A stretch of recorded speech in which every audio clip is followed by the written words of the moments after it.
Pauline Musiwa is what's known as a gogo or community grandmother, a volunteer local culture psychiatrist. She waits on her so-called friendship bench for anyone to come and talk to her about their problems. But with the coronavirus pandemic, she can't meet clients anymore. So she gives free therapy sessions using social media platforms such as WhatsApp. At the friendship bench, people come with many problems. Some are depressed because a family member has died or they are sick. Some talk about suicide. For others, it's domestic violence abuse cases. Tendai Chai Chai often can't leave her home because of the nationwide lockdown. When the young mother needs someone to talk to, she records a voice message and sends it to a helpline number. Then she waits for a reply from a community grandmother or gogo. And then my friend told me that this gogo, when you've got a problem, when you tell her, it is secret. There's no one who is going to know what is happening. It's only you and God. The World Health Organization says in some countries, mental health problems often go undiagnosed and some fear being stigmatized and discriminated against. I think maybe one of the biggest challenges is the cultural context in which we live in, where most people haven't really accepted mental health as a problem that they can actually face. And secondly, because they may not understand or know that they're actually facing or are experiencing a mental health problem. Health experts say globally there has been an increase in anxiety and depression as people struggle to cope with COVID-19 and job losses. Most people in Zimbabwe work in the informal sector, selling in busy markets and on the streets. That's no longer allowed because of the coronavirus pandemic. Millions now can't earn a living. African countries often don't have enough psychiatrists working in public health care. These grannies say they are trying to help as many people as possible at a time when lockdowns and travel restrictions are a way of life. Haru, Mutasa, Jazeera, Gweru, Zimbabwe. Okay, let's talk now to Dixon Shibanda. He's founder and director of the Friendship Bench, the mental health network mentioned in that report from Haru, Mutasa. He joins us on Skype from Harare. Dixon Shibanda, welcome to the News Hour here on Al Jazeera. What are the particular problems that grandmothers are good at talking about and giving you advice, giving you support, that grandfathers are maybe less good at dealing with? Well, that's a great question.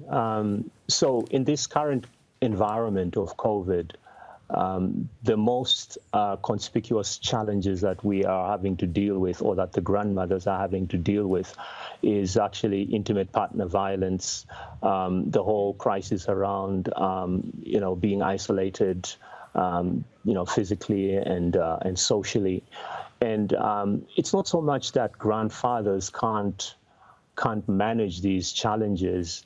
Right from the beginning, from the inception of Friendship Bench, we realized that grandfathers tended more to be, prescriptive in helping people, whereas the grandmothers create space for people to share their stories.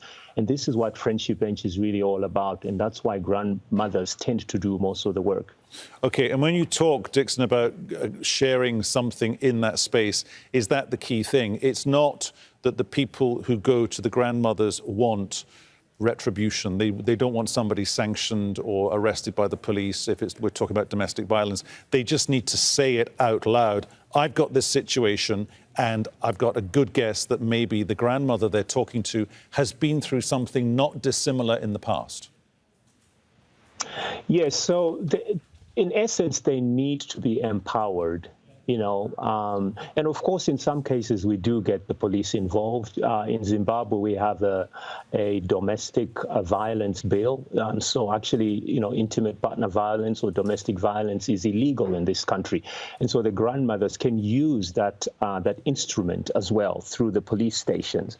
But I think by and large, what we do really is empower people so that they can solve their own problems. We create a forum for them to be problem solvers. Does it also mean, though, that yours is a male-dominated culture And if it goes to the authorities, whatever the issue may be, there is a natural predisposition on the part of the authorities to believe a man, if a man was complaining about something, as opposed to believing a woman. That is changing, actually. And the grandmothers that work on the friendship bench, these are really powerful women, they are essentially the custodians of local wisdom and culture, and they have a strong voice, and they are capable of making things happen in communities. And so gone are the days where men carried the final voice. I think what we're seeing with Friendship Bench is a revolution, really, a revolution by these grandmothers who are bringing about change in communities across the country. Dixon, your country has gone through so much in the past, generation? Your organisation has been up and running for, 10 years now? 10 and a half years or so. The reality of dealing with the lockdown, coronavirus, COVID-19, is that almost like a perfect storm of difficulties for the people who talk to your grandmother figures when it comes to trying to maintain their emotional equilibrium? Yes, it is. That is a very difficult thing that the grandmothers have to deal with.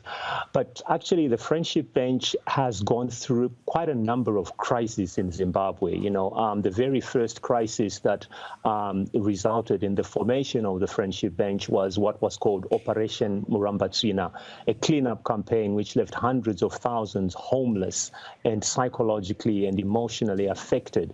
And that's when the grandmothers really started doing this work.